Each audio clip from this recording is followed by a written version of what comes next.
Hi, this is The Greatest Story Ever Played. I'm Dan. I'm Jordan.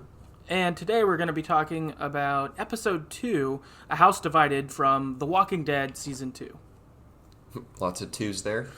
Um, Yes. yeah, yeah. So, the past returns to haunt Clementine in the group after an encounter with a mysterious stranger triggers a desperate escape. Frayed tensions are pushed to a breaking point as suspicion, anger, loss, and betrayal result in death, and for Clementine, a test of loyalty as she is faced with the potential of choosing between a cloudy past and an untested future. Awesome. Okay, so the episode starts, and you are either with Nick or with Pete, depending on the last choice you made in the last episode, because at the end of the last episode, it goes to shit, and walkers show up, and our group's divided. Nick goes one way, Pete goes another way. Clementine has to choose which one to follow, and that's where you start. So I went with Pete, so I'll start with mine, and I believe you started with Nick, so Yep. we'll have you kind of run that in a second. So with Pete though, the episode begins, and you're with Pete in the back of an old delivery truck, like a old UPS truck looking thing. You're locked up inside pretty well, but there are a couple walkers outside. And while you're talking, it's revealed that Pete was bit. We thought he probably was at the end of last episode, but this does confirm it.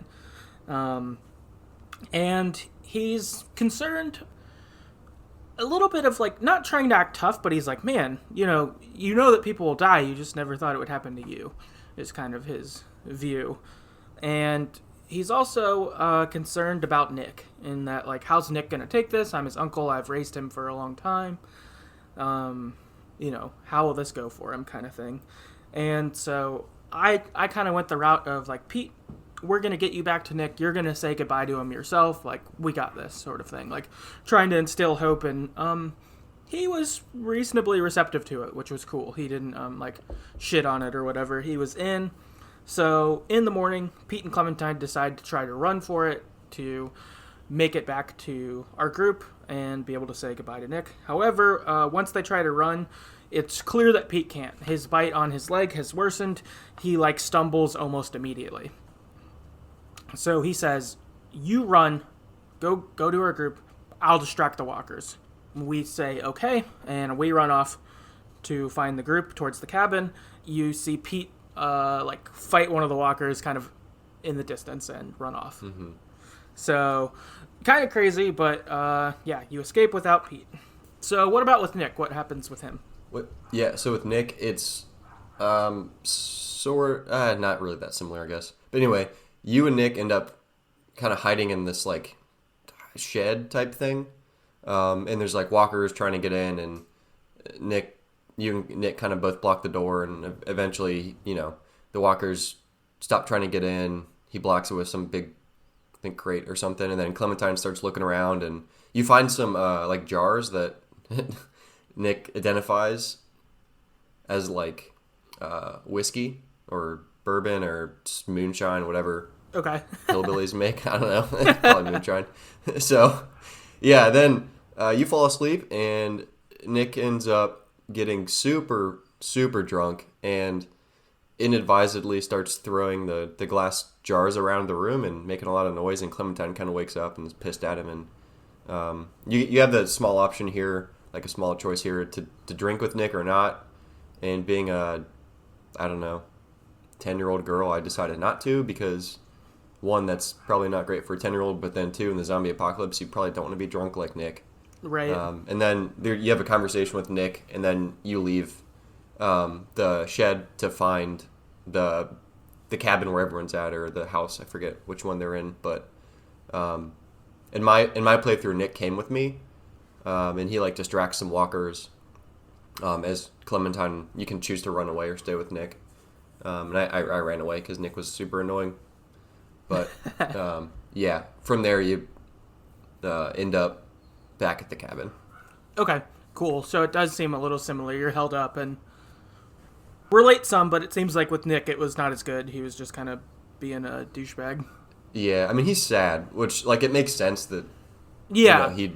But, yeah, it's fucking dumb to get super drunk in that setting. And, I mean, whatever, getting drunk's, honestly not whatever, but throwing the glass jars at the wall to make a bunch of noise is really stupid.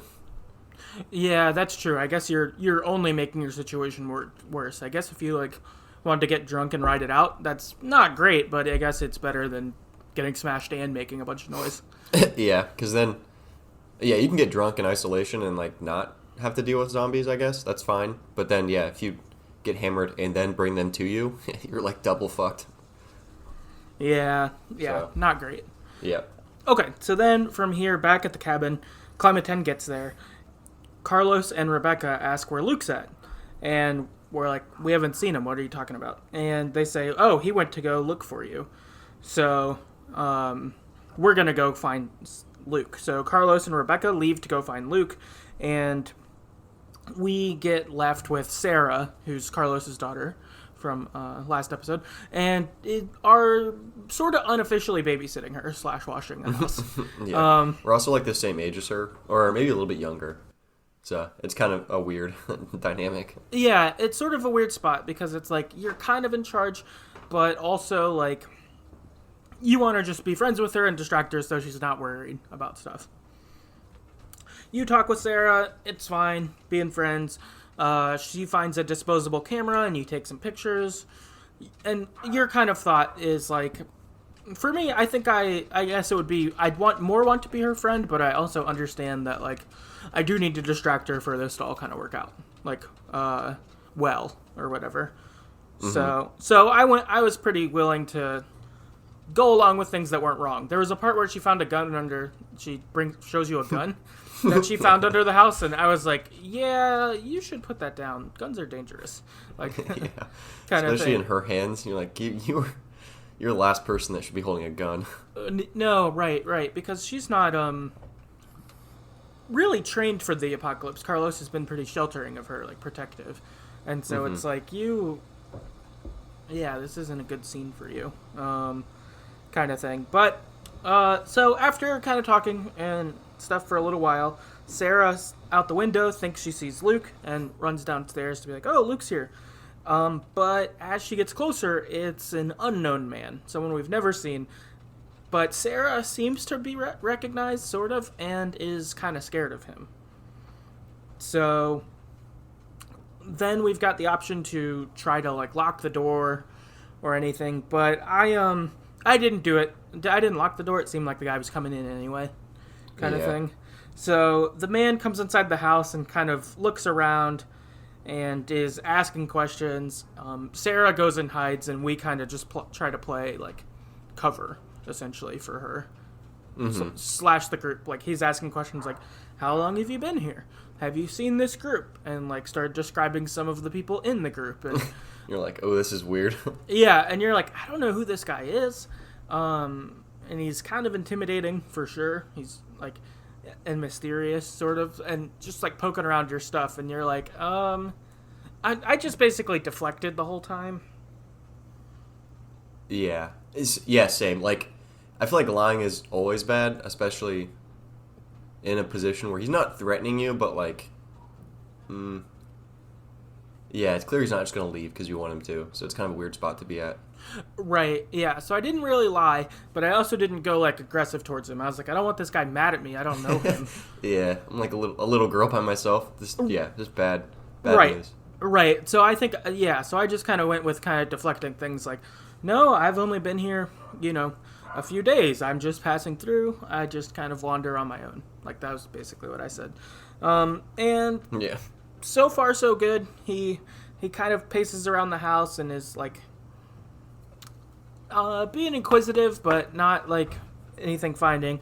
But then he finds a picture of Sarah on the ground that we took earlier, and he's like, do you know these people? I thought you said no one was here. And I was like, I haven't seen anyone. And he's like, well, if you see a group of people, you shouldn't trust them. They're bad people. That kind of thing. And we're like, okay. And he basically just leaves at that point because he's figured out what he wanted to know. He figured out where this group is that he's looking for. And so, presumably to come back with people with guns kind of thing or something. Like, he's like, all right, cool. I figured out what I need to do. I'll come get him later. Yep. So, after this guy leaves. Luke, Carlos, Alvin, and Rebecca show up also with Nick. And you tell them about the man, and they're all super concerned.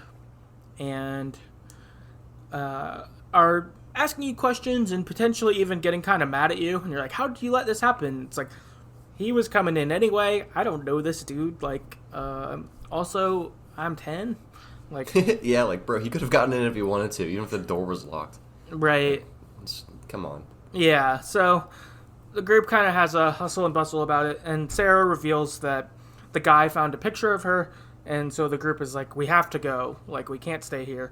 If Carver knows we're here, so they say his name. If Carver knows we're here, then we can't stay here anymore. Like, he's going to come back, kind of thing. And after Sarah reveals the picture, you have the option to take the blame for the picture being found and be like, yeah, that was on me. Or you can blame someone else, which the options for that is you could blame... the Telltale decision is blame someone else or take the blame. But within the blame someone else, I think your options are to blame Sarah. So being like, she took pictures. Or you can blame Carlos and be like, you made me watch her. Yeah, so I think that's kind of how that looks. Yeah. So, what did you do for this? I just took the blame. Yeah, I just took the blame because, I was kind of on babysitting duty and, like, I didn't want to... I felt like blaming Carlos would be bad because he'd get pissed, and blaming Sarah would be bad because I want to be friends with her, and she didn't know any better. Like, who would have thought that, like, taking a picture would have turned out, like, really shitty? So to me, it was like, I'm like taking blame, but it's not really for anything that important. So that's kind of was my rationale. I was like, whatever, I'll take it as long as Sarah doesn't get in trouble. Right, that makes sense. Yeah. Yeah. For me, I fell under the blame someone else camp, but I just didn't say anything. So I feel like I kind of got screwed on my choice there a little bit. Because yeah, I wouldn't have blamed Sarah, and I didn't want to blame Carlos either. Like, even though I was kind of mad at him, I like, if I would have known that not saying anything would have resulted in this, I would have just taken the blame also. Yeah. But I didn't say anything, and I didn't realize it was like a key choice in the moment. Yeah. Or doesn't whatever. seem that important. Yeah, I didn't realize it was a stats kind of choice. Otherwise, I probably would have made something, but I just stayed quiet. So, but when it comes to this, 51% of people blame someone else. And then 49% took the blame like you did. So, pretty split, which I'm a little surprised by. I kind of figured it would be more taking the blame, but maybe a bunch of those people are like me, where they just didn't say anything. Yeah. Yeah. Yeah, which seems like a fair response too. Say nothing, which is weird that, yeah, that's weird that it would blame someone else because you said nothing. It seems like it'd be taking the blame more. Yeah, I don't know. Yeah, I thought it was odd.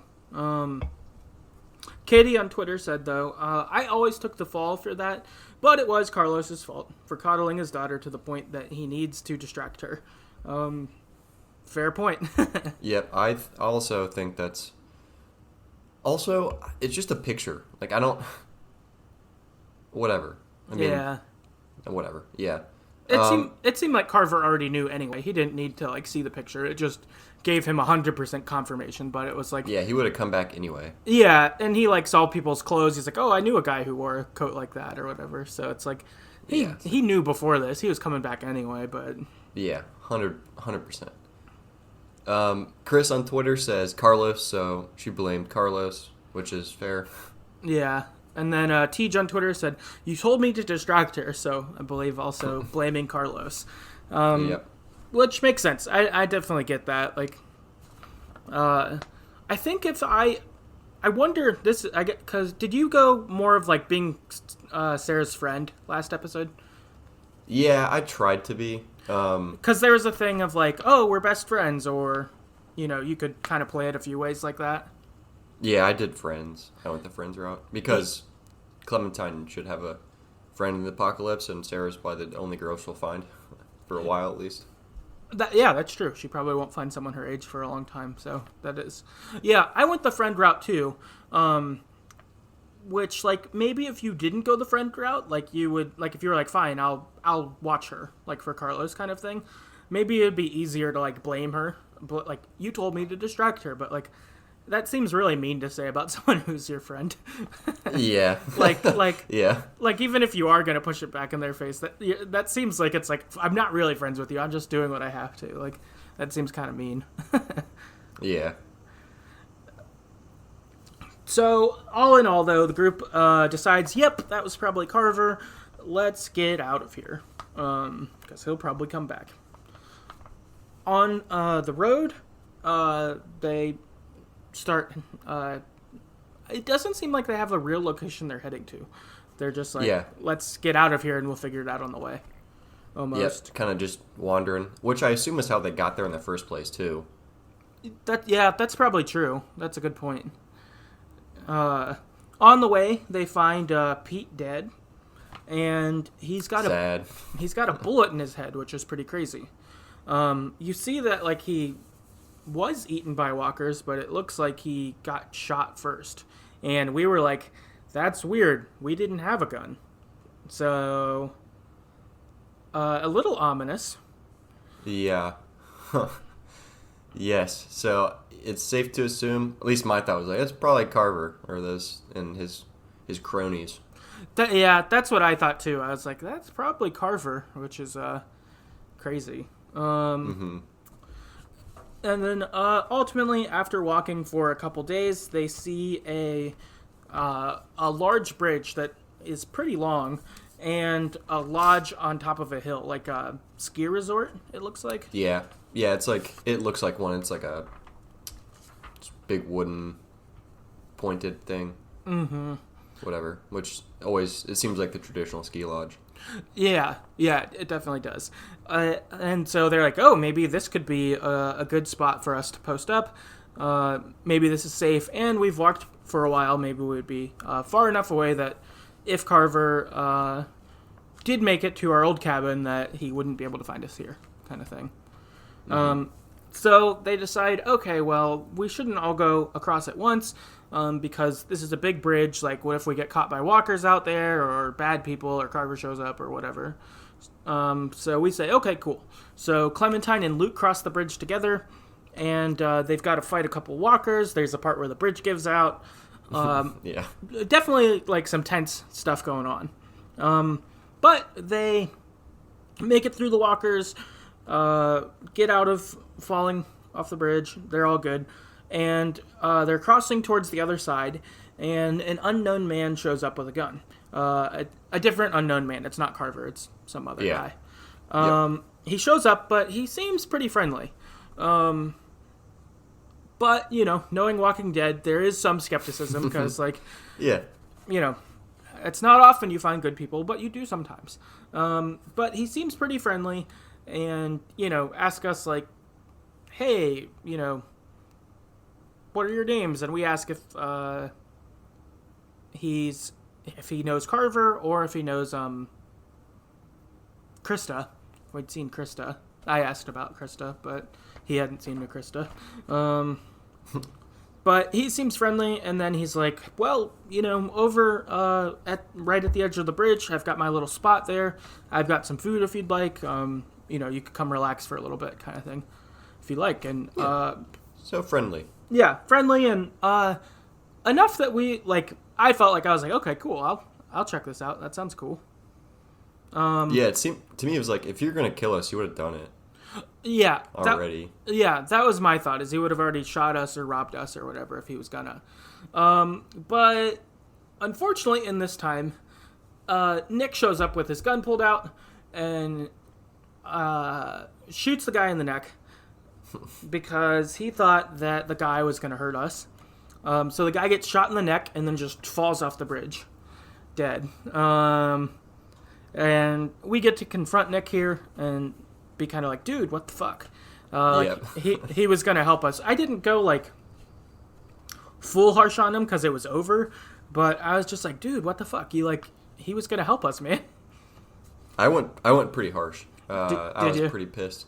Yeah, I mean, because I, I, I don't know. It just seemed really stupid to run up and just shoot someone, especially if we were just sitting there talking to him for that long. You know, Right. like he's probably not bad. Yeah, no, that makes sense. I wonder too if it's like because you were with Nick earlier in the cabin, like you're just like, you fucking dumb idiot. He's just stupid. I mean, like getting drunk, throwing bottles. Yeah. I forget what he did before that. Oh, he was he wanted to like shoot us before when they first met us, or get rid of. He wanted to get rid of us. He just seemed really rash and stupid. Mm-hmm. So it's like I'm just over that, man. Yeah, yeah, that's fair. And then I think for me on the other side, it's like I had the interactions in the last episode, but this one instead it was like mostly just sad Nick because Pete's dead. Yeah. And I tried to be kind of assuring with that. Like, Pete missed you. He thought you were a good person. Like, I tried to be pretty positive towards him. So I think I was a little more forgiving here with that kind of in mind. Yeah. I mean, that makes sense. To me, it's just hard. Like, I don't know. You just killed someone. You can't, really just, move on. It's not like you, like, drop the food down the bridge. Like, that would be really shitty, too. But I don't know. It's just so permanent. You can't just shoot people. But I understand what you're saying, too. Yeah, and I think it was more like, yeah, it's fucked up that he shot someone, for sure. I think I was approaching it in the, like, Walking Dead mindset of, like, anyone can be a threat, so, like, you fucking up and doing it wrong is bad, but there are worse things in this world. Just because a lot of times there are bad people. So I think that's sort of how I approached it, and I was just like, you made a mistake, you shouldn't have done it, but I didn't, like, blast him as hard as I could have. But he's definitely a fuck up, and I think for you having more fuck up experiences, I get how you would go that route too. It makes sense. Yeah. Ultimately, though, we do cross the bridge, and in the small little store by the road across the bridge, we do find a small amount of food that the guy was talking about, and also a knife that's pretty nice. So Clementine's got a knife now. Yeah, badass. Yeah, cool. But they notice that walkers are starting to cross the bridge from hearing Nick's gunshot. So we head up to the ski lodge and are like, okay, cool. We'll just get up there.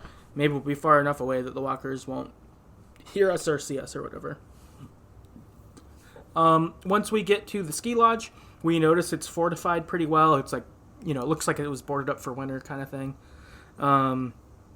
And Clementine looks back towards the bridge and sees some flashlights and thinks that they might be being followed from this kind of warning, and comes down to tell the group about it.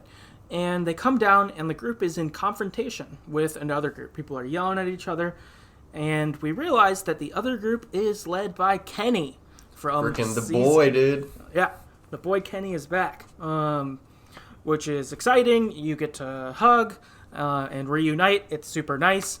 The two groups are like, oh, you guys are friends? Cool. I guess we can be friends. Let's go inside. Like, Yeah. So, great reveal having Kenny be back. This was awesome. Yeah, really exciting because the way season 1 ends, you assume Kenny's dead. Yeah, for sure they set that up. That Kenny, like 99% sure that dude's dead. But yeah, I guess not. The one time in Walking Dead where something good happens that you thought wouldn't.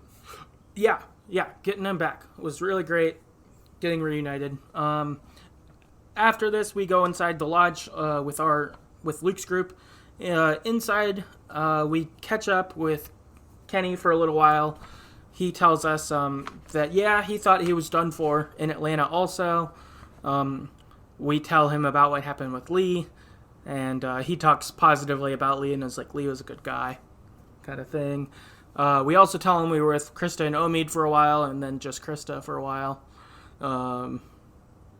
Kenny says that he ended up meeting Sarita, who is his girlfriend now, who's in this group, and was like, yeah, she met me when I was in a pretty dark place, and she's pulled me out, and I'm doing a lot better, kind of thing.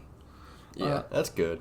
Good for Kenny. Yeah, that's how I felt. I was like, good for Kenny. You, like, made it, and, life's getting a bit better. Because, of course, his life was pretty tragic in season 1. Yeah, God, yeah. Duck dying, wife dying. Well, wife killing herself. Yeah, Like, it's a bad combo. yeah, just rough stuff for all around. After this, we also get I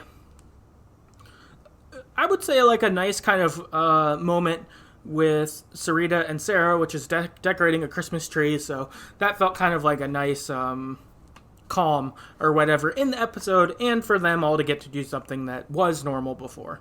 Getting to do that. So that was nice too. Yeah, it's good for Sarah to.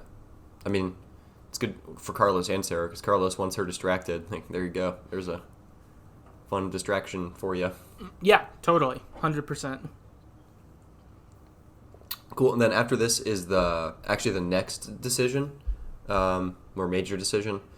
So essentially what happens is there's dinner time and the two groups are kind of at their own separate tables, and you being Clementine are kind of stuck in the middle because Kenny from season 1, good dude, but you also are getting closer with Luke now in this new group, so you kind of have to decide, do I want to sit with Kenny and his group, or do I want to sit with Luke and the new group I've joined? So that's kind of the decision. So yeah, what did you do, and what was your thought process on that? Yeah, I thought this was funny because it was like full like high school, like yeah, so dumb. Yeah, it was such a high school decision of like, do I sit with these cool kids or these other cool kids? Like, yeah, it felt a lot like that, but you felt like the weight of it for sure. Even being like Clementine, who's a little girl who really couldn't be faulted for either choice, in my opinion. But yeah, or nor should she. It's just where you sit for dinner. It's kind of dumb. Yeah, that too. But I chose to sit with Kenny. I felt like kind of all in all, like Kenny loyal to, of course, all through season 1. He's my guy, and I think again with this, and even in your talking with Kenny in this part, he was like, you can stay with us, even if you're the group you're with. Like, go on, you can just stay here if you want. And I was like, okay, I'll stay here. Same. Definitely sticking with Kenny. Yeah, so that was kind of my thought. It's like I like Luke and company. They're solid people, but I've also met them like this week. It seems like pretty recently, like 4 days ago. I think. Pretty new friends basically, and like I don't know. I think that. Especially being Kenny, but maybe anyone from season 1 I liked. If they were here, I would have stayed with them. Yeah, that's fair. I think I was similar. I mean, one, I just, like, Kenny's the dude, so I just kind of stick with him. And so far, like you were saying, the new group, 4 to 7 days into knowing them, I mean, knew Kenny for way longer, went through a lot more together. Like, gotta go with Kenny. So I also chose to sit with Kenny. And this is I'm kind of surprised. So 64% of people sat with Kenny, and then 36% sat with Luke. I'm honestly kind of surprised because I know Kenny can be abrasive, and a lot of people don't like him. So I'm kind of surprised it's that skewed. I feel like most people would probably actually sit with Luke, because from what I remember in the season 1 decisions, a lot of people chose against Kenny a lot of different times. So it's interesting to me. Yeah, that is. I am surprised by that too. Like Kenny, Kenny's definitely abrasive and has like certainly a group of people who are not like us who just always don't like him. We're probably a lot more on the Team Kenny side, but I'm sure there's a lot of people who are like, nah, I don't like Kenny. He's a aggressive idiot. Yeah, and you see that pretty quickly and going forward, but I still he's the dude. Mm-hmm. Joe on Twitter said, "Oh, funny you should ask this. I'm currently playing through Season 2 for the first time right now. I'm on Episode 3. I sat with Luke's group because this is going to sound awful, but I think they're going to live longer. So I should probably have a good relationship with them." So that's funny. Yeah, that's fair. That might end up happening. I don't know. Yeah. Yeah. Let's see. Clarence on Twitter says, "Kenny, I played Season 1 to 4 back-to-back over a few days. By the time I met Kenny again, I missed Lee so much that I needed Kenny as a link to that past." So, yeah, that's... I think, honestly, that's kind of... I remember, when we first played this years and years ago, I think that was the same thing that we felt. It's like, oh, fuck yeah, like, Kenny. we were cool with him in season 1. Like, this reminds me of Lee. Let's go Team Kenny. Yeah. Because we can't go Team Lee anymore. Right. Yeah, totally. And just getting him back. Like, it was so cool being like, he's not dead. Like, that was so exciting to get him back. Yeah. Like, cause unexpected, too. Yeah, I thought for sure he was dead. Like, so that was really cool. Last up, we've got Tej on Twitter who says, Kenny, because he's the only competent adult in a group full of pansies. So, doesn't like anyone else, apparently, but does like Kenny, so that's good. That's cool. Yeah, nice. So, after eating, Luke and Nick join at your table. I assume if you went with Luke, it's the opposite, and Kenny comes over to that table. But Luke and Nick join your table, and they argue with Kenny. And are kind of like, well, what are you going to do to stay safe? And, like, it's kind of like a who's got the biggest balls kind of contest sort of thing. Like, they're both trying to act tough. Like, Luke and Nick are trying to act competent and tough, and Kenny's doing the same thing back at him. Like, they're just being stupid. Yeah. But then while you're talking, while they're kind of arguing, Kenny accidentally calls you Duck. He says, like, hey, Duck, could you pass me whatever? And we're like, what'd you say, Kenny? And he's like, what? And he's like, you called me Duck. Which was weird, and this gives you a sense that, oh, Kenny's maybe not fully well. Yep. Like, him calling you Duck by accident is pretty weird. It kind of made me rethink, should I stay with you? I don't know. Yeah. You're a little crazy. Yeah. But still Kenny. I don't know. No, yeah. It was a little concerning, because it was like, oh, that's like, yeah, your mind's not quite right, sort of thing. So it was a little weird. Or, set off, not alarms in a like a concerned alarm kind of thing. Like, oh, okay, I should watch out for this kind of thing. See how he's doing. Mm-hmm. Then Walter asked Clementine to talk. Walter is one of the guys in Kenny's group. So Clementine and Walter talk. And while you're outside talking, Bonnie from 400 Days episode comes and asks for food and says, Yeah, she's looking pretty rough, too. Yeah, she is. Well, I guess she kind of looked rough in 400 Days, but to me, she looked rougher here to me. Kind of shittier. Yeah. Yeah, she looked rough, and she was like, please, could you, like, give us some food? My kids are, like, down the slopes, and we need help. And at first, we were like, we could come with you, and she's like, I can just take it. It's okay. And so we were like, all right, sure. And Walter gives away, like, a box with some food. Kenny is out here at this point and kind of doesn't want to, but Walter seems to be just a pretty generous spirit who's kind to anyone he meets kind of thing. So he was like, we've got the food, Kenny. Don't worry about it, sort of thing. So gives Bonnie a little bit of stuff. Bonnie heads off. After this, you go back inside and you talk with Luke. And Luke tells you that the man on the bridge that was killed by Nick is Matthew. And that Matthew is Walter's husband, probably? Yeah. Or I think so. I would assume husband. Maybe boyfriend, but probably husband. It seemed like they had been together for a really, really long time and had like a, strong relationship. Yeah. Because while we're there too, Walter or other people are commenting like, oh, Matthew will be back. He'll have some ideas. So it seems like Matthew is actually probably the leader of this group. And maybe Kenny's kind of your number two. Yeah, or Kenny just thinks he's a leader like he did in season 1. That's also true. Which was interesting, just kind of how everyone talked about Matthew. Matthew seemed really great. But anyway, Luke says, yeah, that was probably Matthew, and that knife you have is probably Matthew's. You should throw that away, so we don't get caught. And in this, I said that we should tell Walter about what happened and have Nick explain it.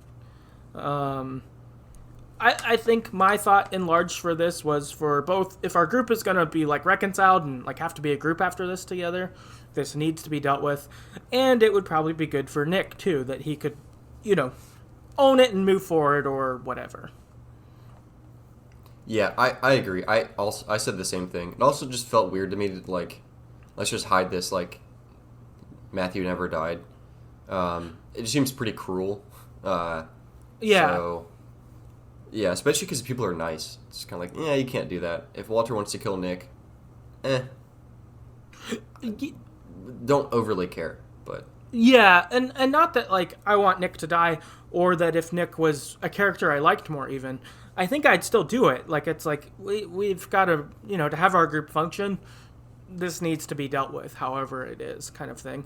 But I think Luke was kind of hoping to basically avoid it, and then they'd leave the next day and not have to deal with it. yeah, which isn't crazy, but still, Yeah, kind of fucked up.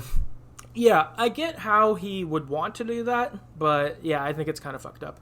And I think being Clementine and knowing Kenny, no way. Like maybe if these were people you'd never met, I could see that. Like being an option I would have considered more. But, Yeah.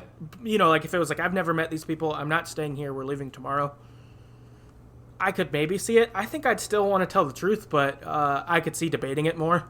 But for this, I was like, no, these are like our other friends. Like, you can't do this. Yeah, and like just the rule, being honest is generally almost always good. As like in this kind of game, like it just seems bad to lie. Someone's gonna find out anyway. Right. Yeah, 100%. So from here, though, you still do go to find the knife, and it's missing. And you look out front on the porch, and you see Walter with it. So this leads you to your next key decision.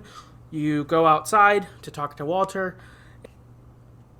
He's sad and angry and reminiscing and stuff. And he says, yeah, I gave this to Matthew when we did, this one trip.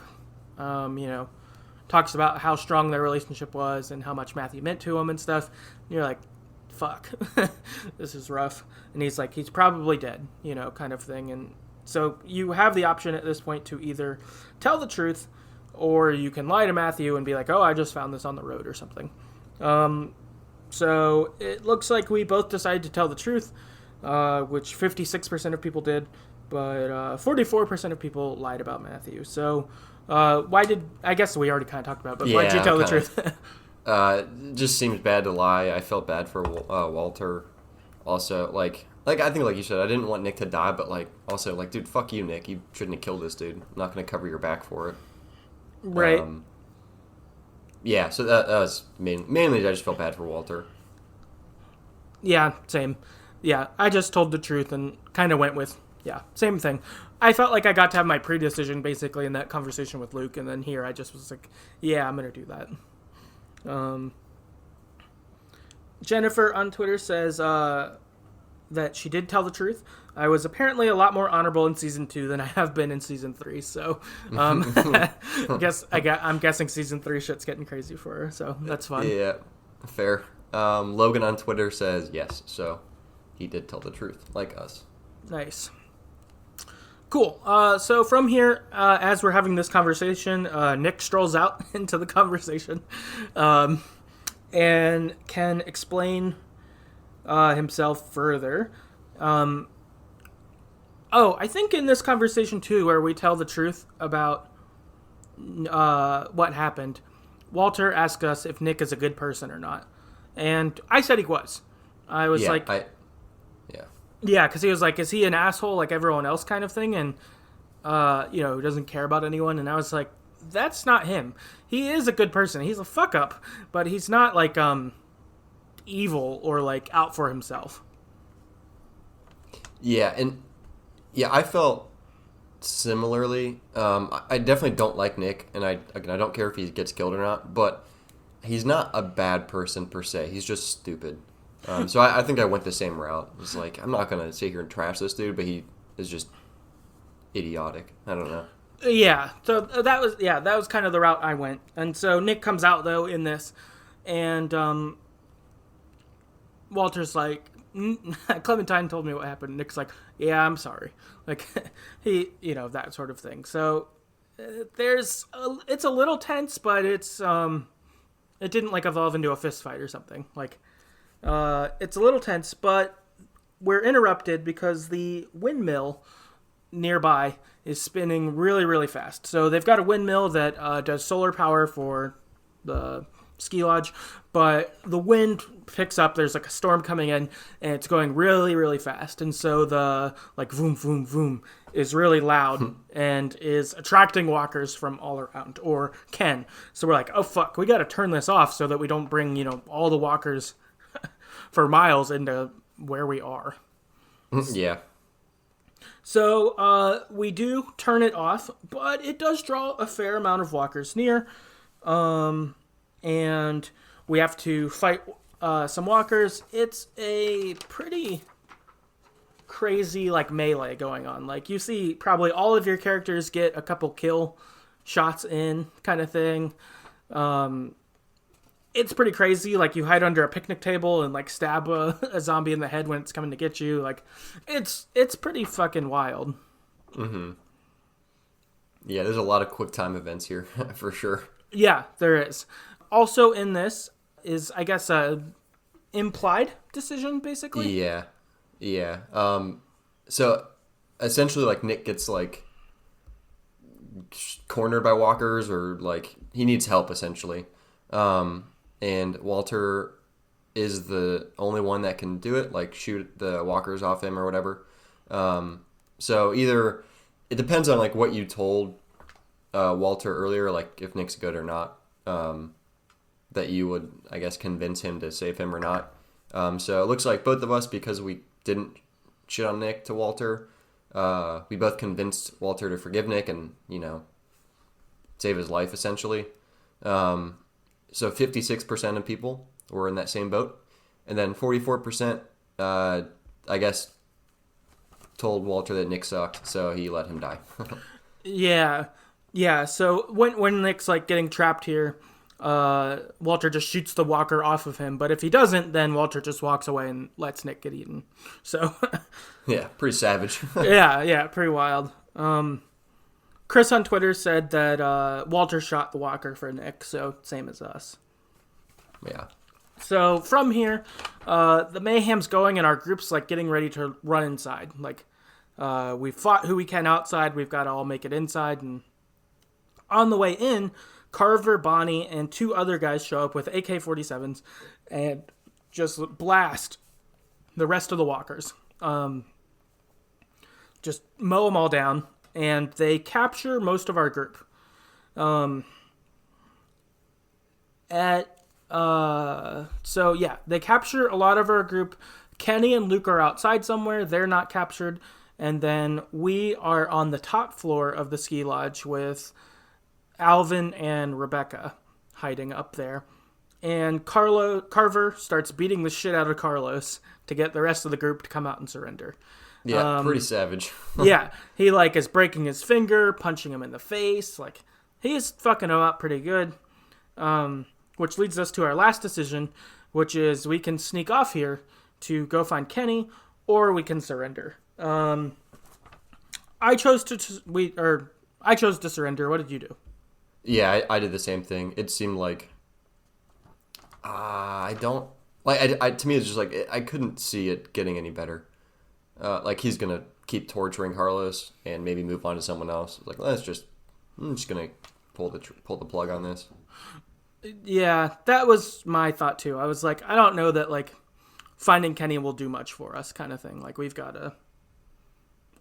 got to just surrender and deal with this later, kind of thing. We're not going to win this. We're not winning this fight, I don't think. Yep, definitely not. Yeah. 56% of people did that, though, and 44% of people went to go find Kenny. Daniel on Twitter says, the first time around, I think I surrendered, but looking for Kenny is a better option, in my opinion. Also, great job by Michael Madsen as Carver. I agree. Mm-hmm. Yeah, he's awesome. We got Tej on Twitter, says, Kenny, fuck that surrender shit. Least I got to stay on his good side while Carlos suffered. Done and done. So that's savage. Yeah, other route. Kenny shoots one of Carver's guys by the window. So Carver decides to take Walter up to the front of the room. He puts Carlos back kind of in the lineup of prisoners. He grabs Walter, pulls him out front, and then just shoots him in the head. And is like, fucked up. Yeah. And he's like, that was for my man. Now you can surrender. And we're like, all right, this dude's fucking wild. Like, yeah, he's nuts. he is even more of a threat than I thought. Like, that's pretty savage. And then he brings Alvin up and is like, all right, you're going to surrender, or am I going to have to kill him too? I run up and get in the way between Alvin and Carver's gun, and I get like pistol whipped for it. But yeah. And then Kenny surrenders after that for me. Yeah, because you're about to get blasted. Yeah. Is that what you did too? Yeah. I guess if you I guess what can happen is if you don't do that, or if you're with Kenny instead, he can end up shooting Alvin here too. If you won't, shit. Yeah, if you won't surrender, and then he'll take Sarita up there, and then Kenny will surrender no matter what after that. That's good.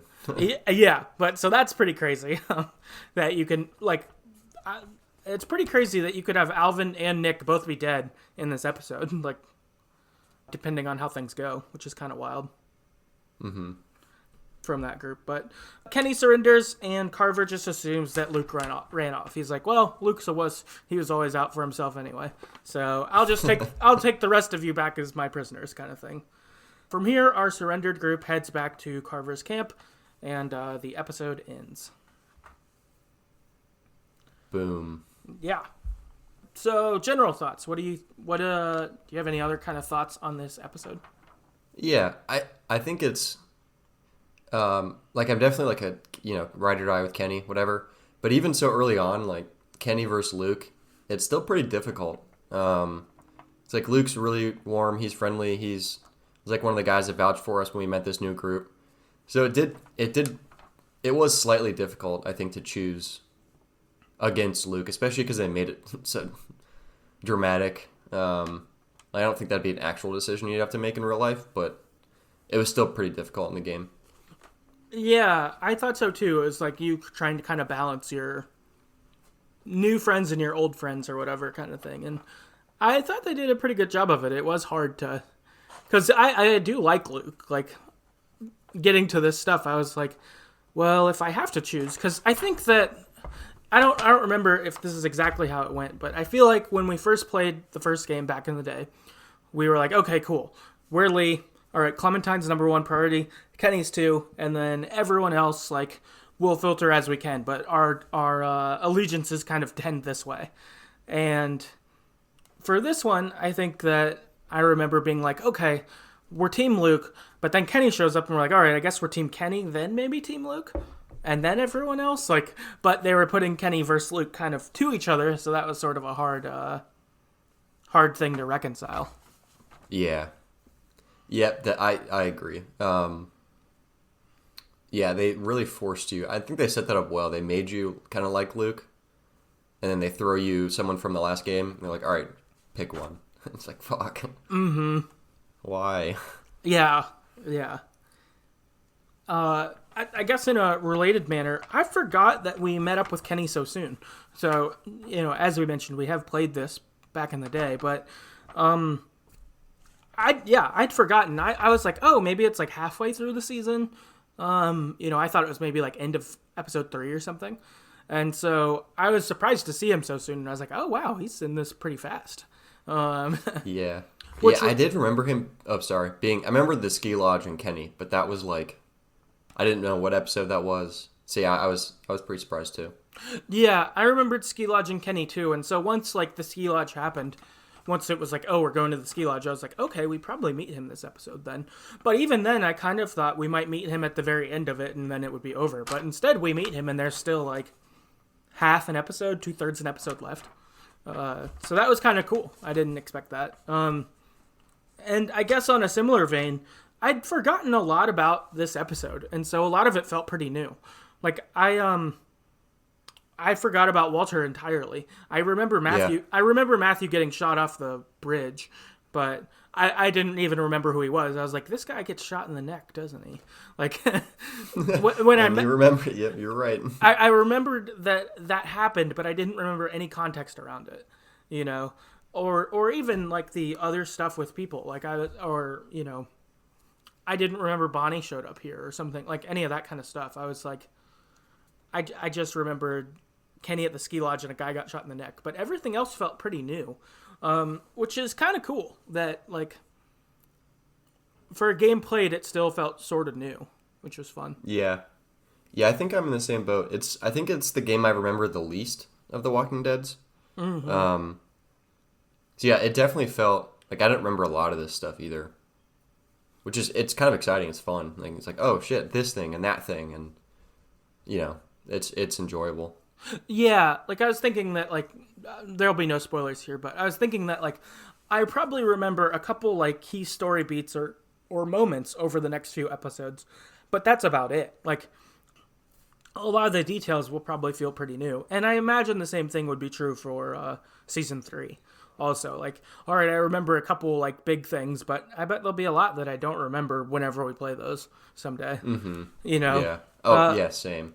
Which is cool. Like, yeah, it's cool because season 1 did feel a little bit more familiar going through it, whereas this feels a lot more like I don't know what did happen. Yeah. Which is Who are the characters? Yeah. Yeah, which is fun. Like like the people looked familiar, and I was like, okay, I think this guy or whatever, but like. Yeah, it's kind of fun that it's sort of new. Yeah, definitely. I guess my final point of general thoughts is I like Carver. I mean, he sucks. He's not good, but he just feels kind of like Negan to me, where he's like super savage, will like just fucking kill you, but he's also like low key, kind of persuasive or charismatic, whatever. Mm-hmm. So to me, he just felt like this game's version of Negan.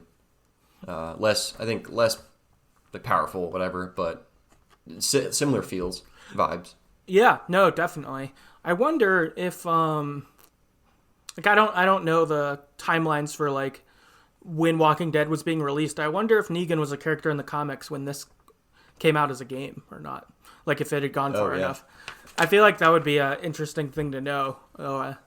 Kind of thing, like if which one came first or how much sooner or whatever. Yeah, like if they were just like, oh, that's a cool character, and kind of used the comic book Negan as a reference point for this guy. Very possible. Right. Yeah, I don't know. Yeah, I think Carver's great too. My other comment does sort of go along that line too, is one, I really like having Michael Madsen as Carver. So Michael Madsen's like, he was in Reservoir Dogs, he was in Kill Bill, stuff like that. He's a good bad guy in things. I think he's a bad guy in a Justin Bieber video also, which is funny. Yeah, that's which random. is funny. Yeah, I think I feel like that's probably being old and maybe needing money. Yeah, but, fair. I think he seems like the bad guy in that though, which I was like, what's he doing in this video? But he's a good bad guy across a lot of things. And then I also found out, I didn't realize this, Scott Porter is Luke's voice actor. And he was Jason Street, the quarterback who was paralyzed in Friday Night Lights. Oh, shit. That's cool. Yeah, which I hadn't realized it, but then I read that and I was like, oh, wow. So kind of cool seeing those. But then it also made me think, I wonder if this is the first time that Telltale used like major actors as their voice actors in their game. 'Cause especially Michael Madsen, like he's a legitimate like movie star, I would say. Like he's in movies. Yeah. I don't know. I can't think of any other ones, but I also like am not great at recognizing voices. Yeah. I don't know. I'm not sure. I haven't played like all the Telltale games. I know that the Game of Thrones one used all of the actors from the show, but that was sort of different. Like that's getting people to keep playing their character as opposed to like, hiring a famous actor to voice a character.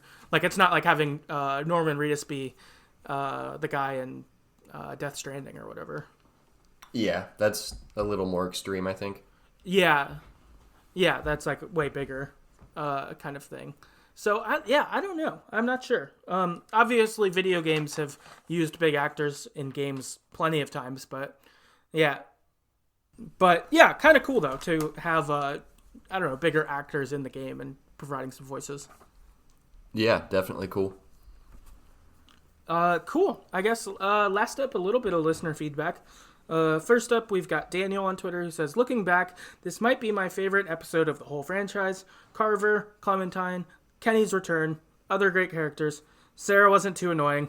Double crosses, couldn't ask for much more. So, yeah, this is a really cool episode. I feel like, I really liked it, and for not remembering a lot of stuff, like, there's a lot of good stuff in it. Yeah, it's definitely really good. It's weird, like, because a lot of stuff did happen, but I don't. It's weird. This is one of the ones I wouldn't remember. Because so much stuff did happen in it, but that's a good point about it. Mm-hmm. Cool. Looks like listener feedback. Last up, we got Chris on Twitter. Said, an episode that really had me fear Carver as a villain and wanted him dead immediately as soon as he started hurting people at the lodge. So maybe kind of like Negan. Yeah. Oh, I'm sorry. That was not our last listener feedback. I misread. No, you're good. Yeah, that's true. And I think it does have that Negan feel. The first time you met Negan, you were like immediately afraid of him, and you were like, "We've got to kill him." And like that's how it felt in the show, and that is certainly how it feels with Carver here. It was like, "All right, this guy's got to go." Like, and afraid. You're like, he could kill our whole group here. Yeah, definitely. Kind of thing. Last up is Harley on Twitter who's got a quote here. It says, White's in trouble, 3 moves away from checkmate. That's all I remember. Which is what Carver said when he first found their cabin and he saw a chess game out on the table there. Yeah. Which is good. Smart. Yeah, smart, and also kind of a good low-key threat in his whole intimidating spiel there. Yeah. I wonder if Clementine didn't pick up on it, but yeah, she might not have, but to me, to me as the player, I certainly felt you're saying I'm 3 moves away from checkmate, aren't you? yeah. Like it kind of felt that way, which is cool. Again, well done with their villain, and fun stuff. Yeah, very well done. Yeah.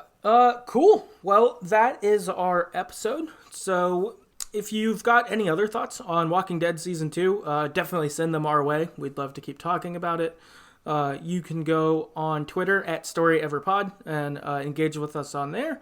Also, if you want to listen to our backlog of other Walking Dead episodes, those are available on our website, TheGreatestStoryEverPlayed.com.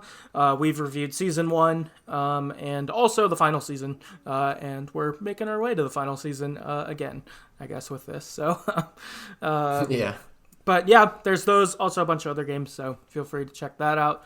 If you'd like to support the podcast financially, you can do that at patreon.com/TheGreatestStoryEverPlayed. For as little as $1 per month, that will get you access to some topical episodes we've got on a variety of things, like our favorite games from childhood, or we rank the Life is Strange episodes, stuff like that. If that interests you, we'd certainly appreciate that support. And if you don't want to support the podcast financially, but you do want to help out somewhere, that would be totally appreciated too. A big way you could do that is by going to Podchaser or Apple Podcast and rating and reviewing the show, just to help increase visibility, that we could have more people kind of enjoying these games together with us. That would be a lot of fun. And that is the episode, and we will see you next time. See ya.